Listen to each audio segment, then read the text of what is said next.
profession, a bit different than was in the program. So I'm a physician for people with intellectual disabilities, which is a medical specialty that we have in the Netherlands. And I work at 's Lo at a 22q clinic. And we collaborate a lot with the 22q clinic at Maastricht. So we have a lot of referrals to each other also, because we do a lot in the same way, but also some things differently. When I see patients at 's Lo, I usually always do that with a psychologist. So this talk will be mainly on the physical aspects of what we see in 22q, and Professor van Amersfoort will continue with psychiatric issues that might happen at adult age. I will start with the take-home message for maybe those who are already leaving, so they can at least see what I want to present, but I think it also works well when you start with telling what you want to present. And I think what we have learned in the past years, that it's important to follow up with all adults with a 22q lesion. And of course, for some, it will be a much more, it will involve much more than for others. And some adults might only need a few evaluations, but I think, and we have seen it differently. We've seen patients who haven't been seen for many years, and then they come to see us, and then they turn out to have several issues. And I think we can prevent many of those. A brief warning, I'm a medical doctor, so I will talk about medical issues and diseases and disorders. And sometimes people say, well, you only tell about the things that go wrong. And of course, people also have their strengths. But that's my job, I would say. But maybe even more important, it's about prevention and early detection and being prepared. So talk with people about things that might happen. But, and that's why I put it in the middle, although many adults or adults with a 22q deletion will have a higher risk of developing many issues, it's not the same as that they will develop these issues. So most manifestations will never happen in the individual. I've spoken about this yesterday. We are currently working on the revisions of the guidelines, including those for adults. And this, for me, is something that I always go back to when I have questions myself on what to do. And these are very practical guidelines. Unfortunately, they're not always available for everyone, not to families, not for practitioners. Well, they are available, but many don't know about them, so I always mention about it. When we look at 22q11.2 deletion syndrome, it's about what we call a multi-system condition. So basically the whole body can be affected, or every organ can be part of it. We've heard it a lot the last 2 days, but there's considerable variation in the spectrum of its expression.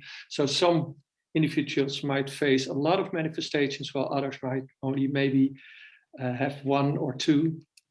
There's always also a considerable variation in the severity of its expression. So let's talk about anxiety. Some individuals may have a bit of anxiety, while others have extreme levels of anxiety. And that's what we see for all the manifestations, I would say. And the cardinal features change with increasing age. So when, for example, at childhood, maybe the cardiac defects are of high or are very important, and children may have many hospitalizations. The same can be for recurrent infections, otitis, so ear infections, for example. And what we see in adulthood is that we tend to face other issues, often related to psychological issues and overall functioning, psychiatric issues, much more, I think, than the very young ones. So there's like things change over time. And we would split them up in, like, you could have congenital defects. So these are the things that you are born with. You can have issues that develop at an early age, but you can also have issues that develop later on in life or later on in adulthood. And I think that's also what this presentation is about. So like in childhood, there are often problems which are related to endocrinology and metabolism. So what is well known, of course, is hypocalcemia, low levels of calcium. And calcium is very important, not only for your bones, but also for your heart, for your brain. And we see that adults might develop hypocalcemia even if they don't have any issues in childhood. So it's not that if your child does not have issues with low levels of calcium, that they can't have it in adulthood anymore. And that's why, that's one of the reasons that everyone needs follow-up, at least to have their calcium levels checked every year or every, let's say, 2 years, also a bit dependent on how low they are. And if there are, for example, surgeries coming up, and we would recommend, for example, for a bigger surgery to check calcium levels. Hypothyroidism is pretty common and can also develop in adulthood, so that's what we check for as well. But you can also see hyperthyroidism, so the opposite of the hypothyroidism. And something that is a little bit less known, and it's also less common, although we don't know the exact numbers, but it appears that magnesium levels also tend to be lower on average than in people without a 22q. So earlier you could face levels that are too low in 22q. Obesity is pretty common in adults, and that can be a big issue for adults. It's related to fatigue, also to physical activity, and we don't know yet to what extent things are causal or just the result of, but obesity is something that we are really cautious of. And also when your child might be very thin, you still have to be cautious, because later on in life there is a risk on developing obesity, and the same is true for type 2 diabetes.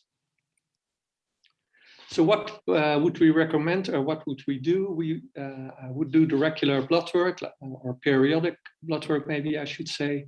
We should test for several things in blood, like the calcium, like the magnesium. We often do that on an annual basis or every 2 years, and also around surgery. I recommend every adult to take vitamin D supplementation, and you need vitamin D to take up calcium and to make sure that your calcium levels are adequate. We don't recommend for everyone to take calcium supplements only if calcium levels are really too low, and usually I would also discuss that with the endocrinologist. So there are not so many risks on taking vitamin D, but there are some risks if you take calcium, because if your calcium levels are too high, that can also be an issue.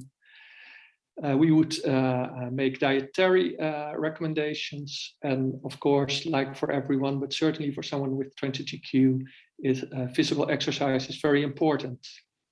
This morning we heard a lot about the skeletal issues, and I won't dig into that that much, but like it was said, scoliosis is often seen, the problems with patellar dislocation, and also the leg pains, and we see many adults with leg pains, and often we unfortunately do not know the cause. Sometimes we do, but often we just will not find out. Sleep disturbances, we have heard a lot about that earlier today, like Stefan Elias said. Sleep apnea seems to be pretty common in adults, and that's also what I see in our clinic. And we see a lot of disruptions of sleep patterns, and that was also in the previous session. And I have the same recommendations, would be better not use the screens just before you go to bed. The sleep hygiene, don't sleep on the couch, but sleep in your bed, and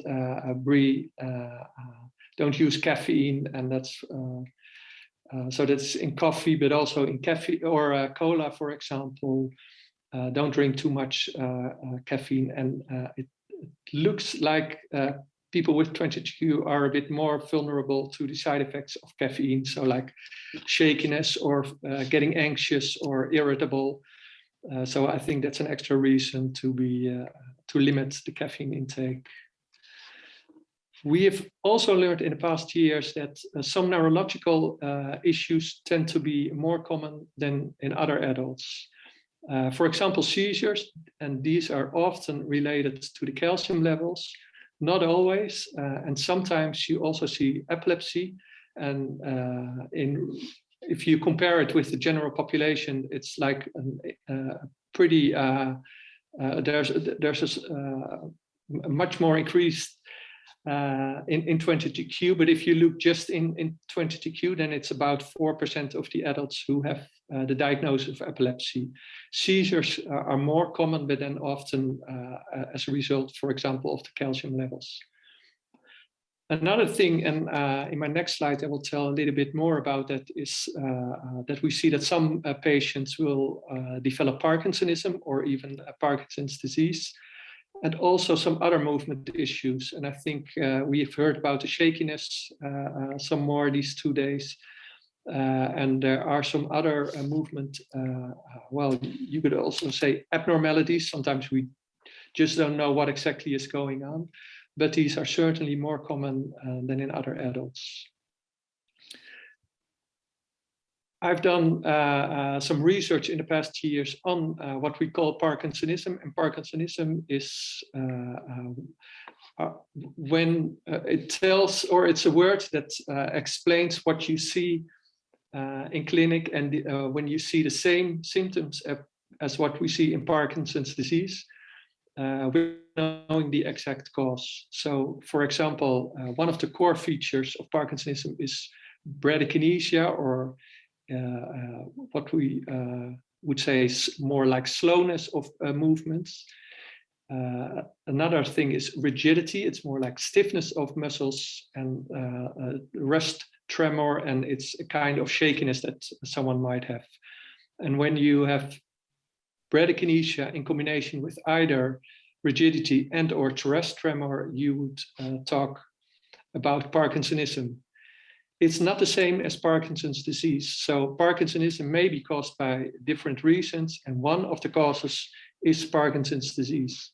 So in the general population, when someone shows up with Parkinsonism, then the most important cause would be Parkinson's disease. In 22q, it's a bit different. So some of the patients who have the symptoms of Parkinson's disease will indeed also have Parkinson's disease, but most of them will have other reasons for that, and it might be related, and we don't know the exact answers, just to the genetic condition itself. Often it will also be caused or worsened by the medication, because especially antipsychotic drugs might cause the same symptoms as Parkinson's disease. And if you increase the dosages of antipsychotics, and if you increase it high enough, every patient would eventually have the symptoms of Parkinson's disease. And there might be other causes. Other things that we see here in our clinic are sensory impairments, the impaired sense of smell, and Marcelo Romanos, who's also here, published on that. We've learned that hearing defects are some more common, and visual or eye problems don't seem to be that kind of a problem in adults, except for the refraction error. So like the problems with focus or blurred vision that you need glasses for. We don't think there's a high risk on other eye problems. This is work from my PhD student and also PhD student of Therese van Amersfoort. She is looking at hearing loss in adults with 22q, and she does that in Maastricht. And what she sees, and these are preliminary findings, so only in a small group of adults as of yet, but that in a higher frequency tones, there seem to be like a dip. So and that's found in relatively young adults. So it appears that adults with 22q tend to have issues with hearing, especially with a higher frequency. Other issues that might be found: fatigue. Elfie Vergalen from Leuven, Ans Willems group, has published on this important topic a couple of years ago. We see that in many adults, and it can have multiple causes. So it can be related to depression, it can be related to sleep problems, it can be related to the hypothyroidism, and there are many other causes. So when someone has fatigue, it always needs a thorough assessment. Thrombocytopenia, so low levels, low platelet counts. This is something that we see in many of our adults, but luckily, most of the time, it's not that much of an issue. Constipation is pretty common. Dental issues are very common, and polypharmacy, so the use of multiple medications, is also often seen, and we see that as a problem on its own, because like the interactions that medications can have, you can imagine that that can cause other issues. So talking about aging in 22q, what we call multi-morbidity, having multiple medical conditions, we see that in 22q on average much earlier than in other people. There's also some reduced life expectancy if we compare it to unaffected siblings, and we do not know how much of the reduction there is, and that's mainly because most of the patients that we follow, they are still alive. So we do see that it's reduced, but we do not know exactly how much it is reduced.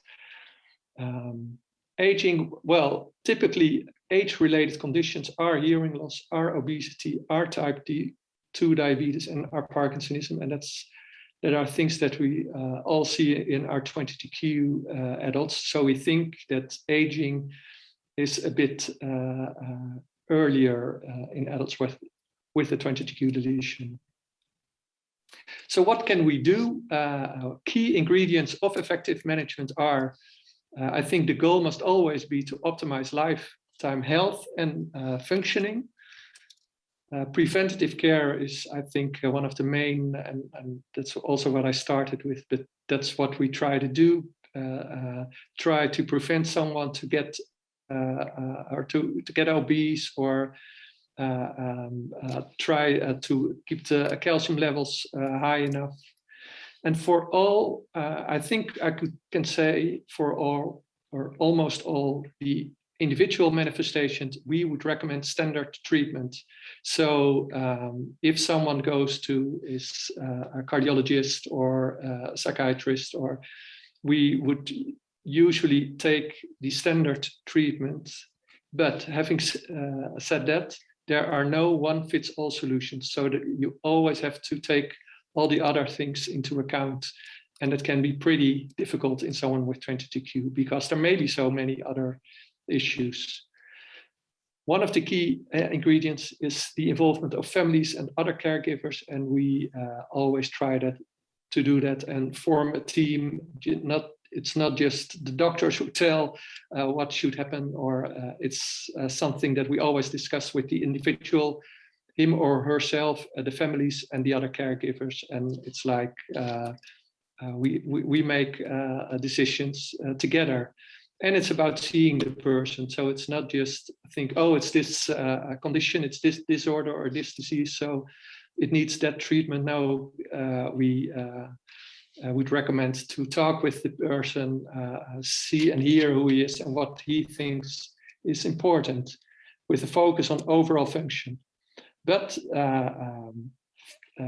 there's often a delicate balance. And just to give you a brief example, I would see it like this. So someone has a 22q deletion, then he has hypocalcemia, a psychosis.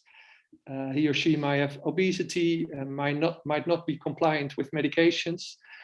And when you try to treat one of these issues, you will always influence some of the other conditions. So let's say, for example, you would treat the psychosis with an antipsychotic drug. You may worsen the obesity because antipsychotic drugs will have a side effect of increasing appetite or just changing the metabolism a bit. So when you start treating the psychosis, you always also will influence the obesity. What also will happen is you will probably, or you maybe improve the non-compliance with medications. So of course, that's a good thing. But if someone is treated for hypocalcemia, you should also be vigilant that someone will not be overdosed with calcium supplements. And that's what we have seen in some of our patients. So just by treating one condition, you will always influence the other condition at the same time. And that's why it's so important to have this multidisciplinary approach and not just go to all the different medical specialists on their own, but you would like to have these specialists talk with each other, or at least communicate with each other by sending letters.